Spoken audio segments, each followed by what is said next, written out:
केनोपनिषद के प्रथम खंड के 7वें मंत्र को सुनते हैं। यत् श्रोत्रेण न शृणोति येन श्रोत्रमिदं श्रुतं तदेव ब्रह्म त्वं विद्धि नेदं यदिदं उपासते।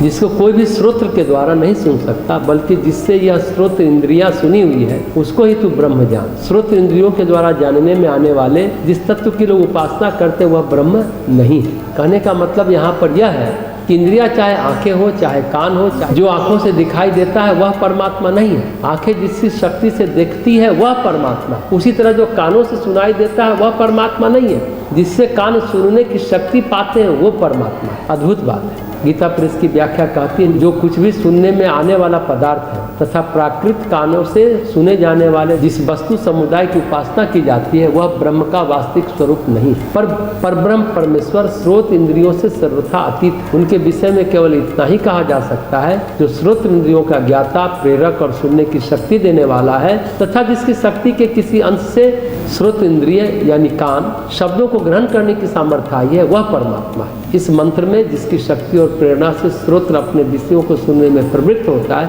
वह कौन है?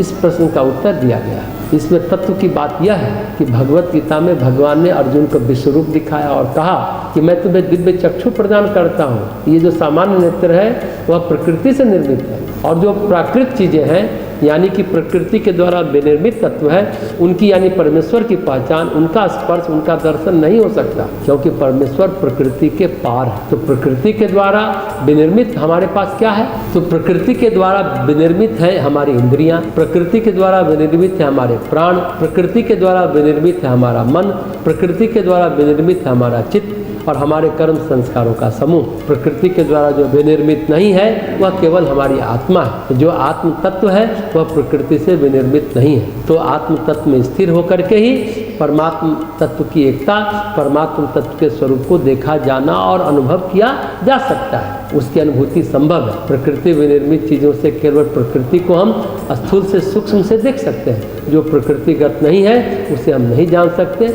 नहीं देख सकते हैं।